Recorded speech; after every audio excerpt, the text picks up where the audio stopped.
Thank you for joining us today on Salon Sleuths. My name is Leslie and my co-host is Melissa.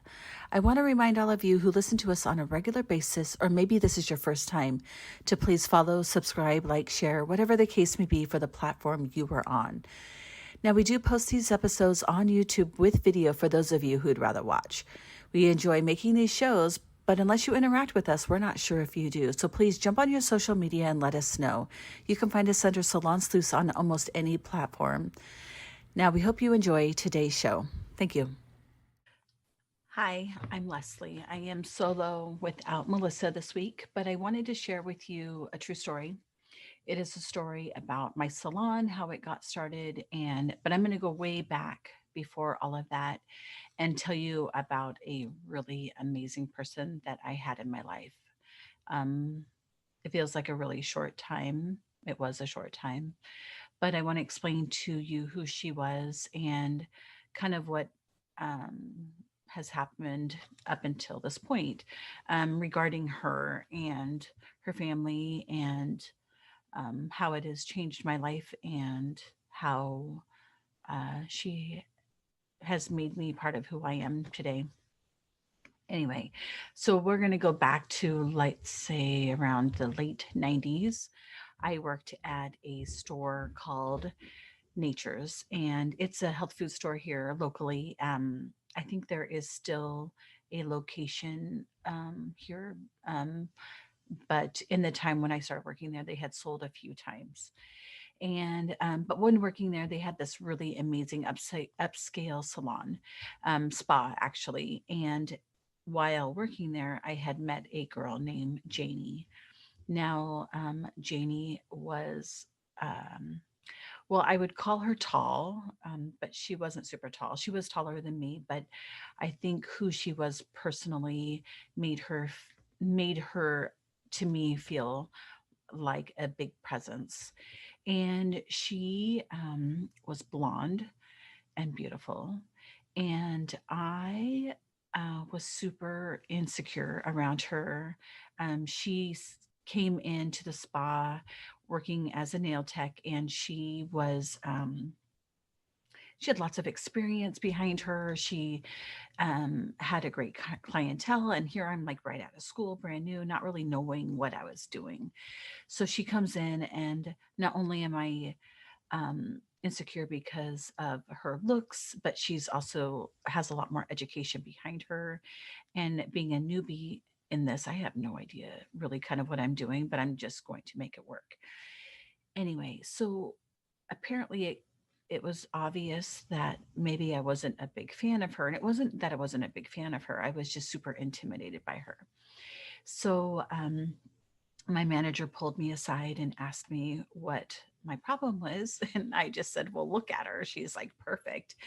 And she said, so that's your problem. And I was kind of like, yeah, she's amazing. So then she made us work side by side. And in the first day of working with her, um, given we're doing pedicures, we're side by side. And I looked down, she's on my right. I looked down and I see that her shoe is untied. And I said, oh, hey, Janie, your shoe's untied. And then she looks down, but she looks down at her right foot, not the left foot that I was looking at. Because as I'm looking down to my right, I'm looking at her left foot. That makes sense. Okay. So she looks down at the opposite foot and she's like, no, I'm wearing a slip on. And I'm like, not on this foot. And so we basically spent the rest of the pedicure. Not only are our clients laughing, but we're laughing because Janie had worn two different shoes to work. But not just two different shoes. One was a tie and one was a slip on. So it was super funny. And at that moment, I knew that like we're going to be friends because she even though I put her on this pedestal as being this like perfect, amazing person, which no doubt she was, she also had flaws, which I thought were super funny. She was super amazing. And hopefully, when I'm telling you this story, you'll see how incredible this person was. But she is like amazing. Anyway, so from then on, we became really good friends. And at that time, my now husband and I were just dating and we were looking for a place to live. So one of my clients had a condo for sale. Great. I'll rent it from her. So we rented it, and lo and behold, guess what? It's right next door to Janie. So not only were we good friends because of work, but now we're going to be basically roommates, even though we're in two separate apartments. Literally, if you knocked on her door too loud, I would answer mine because I thought somebody was coming over. And so we did that. We lived right next door. She had two young boys, two crazy young boys. They were on their scooters constantly. They would come over before we had a junk drawer. They would go through that whole thing, which was great. They were super funny. One was very, very active, and the other one was just hilarious, funny. She called him her her princess because he would comment on like her clothes that she would wear, and he would comment like, are you really going to wear that today, like that, those shoes don't really go with that outfit. And she would always say, oh, my princess. And she was amazing. I knew that one time they were going to be driving down to, I think, Disneyland, and Jeannie, she was not very computer savvy, and given back in the 90s, late 90s, um, computers weren't what they were right now. So I remember telling her, I sent her a list of all the skate parks between here and Disneyland, but that were right off the freeway. And I had emailed her that list, and she's like, oh gosh, I didn't have my email on. And I'm like, well, it's still waiting for you. When you get to your email, it's sitting there. But she thought you had to be on your computer in order to get that. Anyway, she was super amazing. And um, going, let's go a few years forward. She had gotten married. It wasn't a great marriage, it didn't last very long. And during that time, a lot of things had changed in her life. And it was, I could see uh, that it had been very hard on her. And I tried to support her in the way that I could, but I didn't know all the details at the time. And, with Jeannie, she only told you what she needed or wanted you to hear. And that was different from person to person. She was a great chameleon when it came to, um, I think she was authentic with me in what she wanted to share with me. And I think she protected a lot of her feelings and a lot of her fears. And maybe she did that with everybody. I don't know to the extent, but she did share with me some things. And there were some things that um, came to light later. And maybe I'll share that later too. But we then eventually moved and then bought a house near where she lived. And in fact, my youngest daughter, her name is Jane, Lucy Jane. So Grandma Lucy, and then Jane is named after Janie, at that time, my best friend. And I have a picture that I'll post of Janie holding Lucy. And so Jane is spelled Jayne. Janie was Jaynie. So even though it's not exactly, I did name her after her, but I named her after her before her passing. And so one other thing I want to explain to you about Janie, she taught me everything she knew about nails. Now, a lot of times, this seems really silly, it's just nails, but um, a lot of people in our industry, when they have like a technique, and sometimes they share it and sometimes they keep it to themselves, um, because it's sort of a niche that they've created and they've made on their own. Well, Janie was the type of person that she would share everything that she knew, and and she shared that with me. And I think because of that, I still do the techniques and the products that she taught me back in the 90s. And there was a time when I was going to be doing nails out of my home. And she's like, well, I've got a nail table. You can totally have it. And I was like, sweet, awesome. So I got it from her. And then I went by her house, and she was doing nails on her dining room table because she'd given me her table. That's the kind of person she was. And um, we'll move forward is so it was April. of 2009, I got onto Facebook and I saw a message that Jeannie had passed away. And I could not even believe it that that's how I would find out. And honestly, I felt like she was like a sister. Sorry. That I thought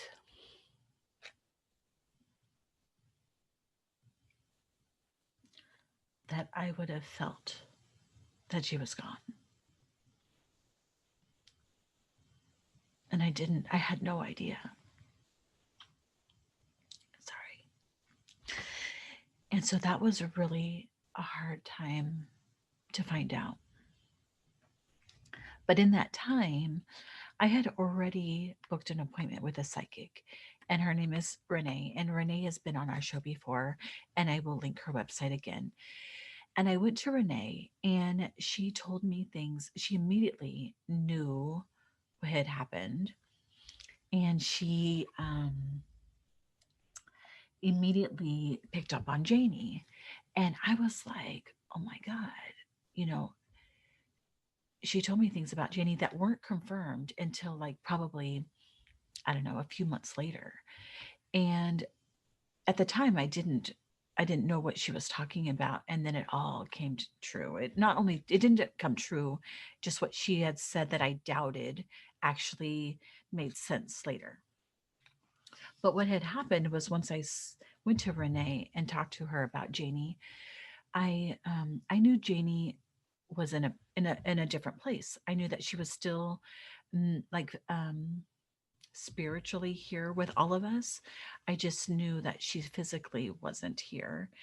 And to me, that's really hard. But um, because I feel like I have a different understanding about death and where we go, that I don't, oh, I don't even know what I'm trying to explain. But um, after I had gone to Renee, I no longer missed and grieved for Janie the way I had had. And in fact, I missed that. I wanted to really miss her. I really wanted to grieve for her. But because I had gone to Renee and I knew that she was okay where she was, I didn't worry so much about her any longer. So that was really hard. And so moving forward, I had this opportunity to open my own salon. And the salon was inside of a really nice health club, which Janie used to belong to before she had passed away. And so I was pondering, like, what am I going to name this place? Like, what is it going to be? And I just kept going back to Janie because if she was here, she would have been there working with me. And I really wanted her to be a part of it. And so she used to own the Executive Polish when it was in downtown Portland, inside the same building as the Great Cuisina. And so I named it the Executive Polish. In our health club, we have executive locker rooms, which are the nicer locker rooms. They have a little bit more services that are available to them in there, and they do their own laundry and all that kind of stuff. So it just seemed fitting. We'll do the executive polish, and the X in the executive is a pair of scissors. So, which is really funny because if a man sees the executive polish, they actually call it the executive Polish as if it's like a hot dog. It's, I don't know why men are weird like that. But anyway, women always say it polish. Men will refer to sausages. Go figure. Anyway, um, but I do want to mention that Janie also had two sons, which I actually mentioned that earlier. But given that when she had passed away, one of them was already out of high school and the one was a senior in high school. And um, I'm not even sure where I'm going with this, but uh, so one was a senior, one was graduated, and the tragic thing, and I don't want to go into too much detail. We'll get into that in a different episode. But Janie's first ex-husband, the father of the two, boys also then passed away 3 months after she did, and leaving the boys without any parents. And especially your senior year in high school. Actually, anytime losing your parents at whatever age is very, very difficult. But when you're really, really young like that, I mean, I can't even imagine. And I mean, these boys are, I can't even explain to you. One of them, and the only reason why I say one of them is because I don't have a connection. I don't talk to the older one. I did once for a very short time, um, and there just wasn't much of a connection.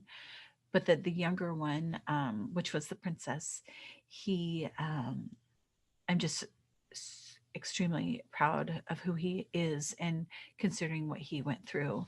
And which would lead me to what I'd like to tell you is him and a friend has started their own podcast called We Ain't Broke. And it's his story and it's his friend's story. I believe his friend's name is Alex. And both of them have had some tragedy in their life and they talk about it openly. And I want to share that with you. I want to share their story.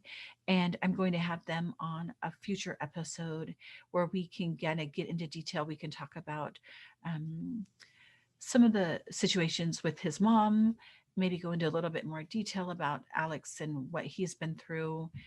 But I wanted to share with you, Janie, especially because I mean, I have to tell you, she went in the army. Like, who does that when they're in their 40s, right? And she had me send hair color to boot camp so she could do her roots. Like, I don't even know if you can do that, but I did. I sent it to her. I sent her weekly packages as if she was at camp. And I think she got them. I know that she did tell me some of the chocolate I sent her. She had to put down her pants and go eat it in the bathroom before anybody saw it because they take that stuff away from them. I've never been to boot camp. I don't know what it's like. And clearly, it is not like summer camp. But I thought that was funny. But she also drove a Harley, which my husband would talk motorcycles with her and I would talk nail polish with her. And so when she would come, she was like, I don't even know who to look at because like my husband's on one side, I'm on the other, and we're trying to get her attention. And meanwhile, my baby's on her lap and my other three kids are running around. And but she could handle it all. And she was such an incredible person. Like just I can't even like a living angel if you can. I know that sometimes when people pass away and they can kind of put people see people in different light once they're gone, but I'm telling you the honest to God truth. She was this amazing person, and anybody who um, knew her would say the same exact thing. um, anyway, I do want to keep this really short. I do want to share with you her story. I do want to go into more detail, but I do feel like this is something that her son, who does this podcast, I want him to tell it first before I do. And I think that I would love it if you would go to their podcast and listen to them. And then next week, I'm hoping to have them on our show. And then I will ask them some of the harder questions. Um, and then we can go into more detail. But I do feel like it's something that he should share first. So it is a very short episode. Thank you for joining us today. Um, if you have any questions for us, if you have suggestions, I know that we say that you can go to our Instagram, Facebook, whatever. You can also email us at salonsleuth@yahoo.com. We do put these out weekly. We do ask for support. You could do that by joining our Patreon or a patron page. It's either on our website or you can go to Patreon. You can also follow us on YouTube. You can actually see what we look like. Um, anyway, thank you for joining us. And that's it.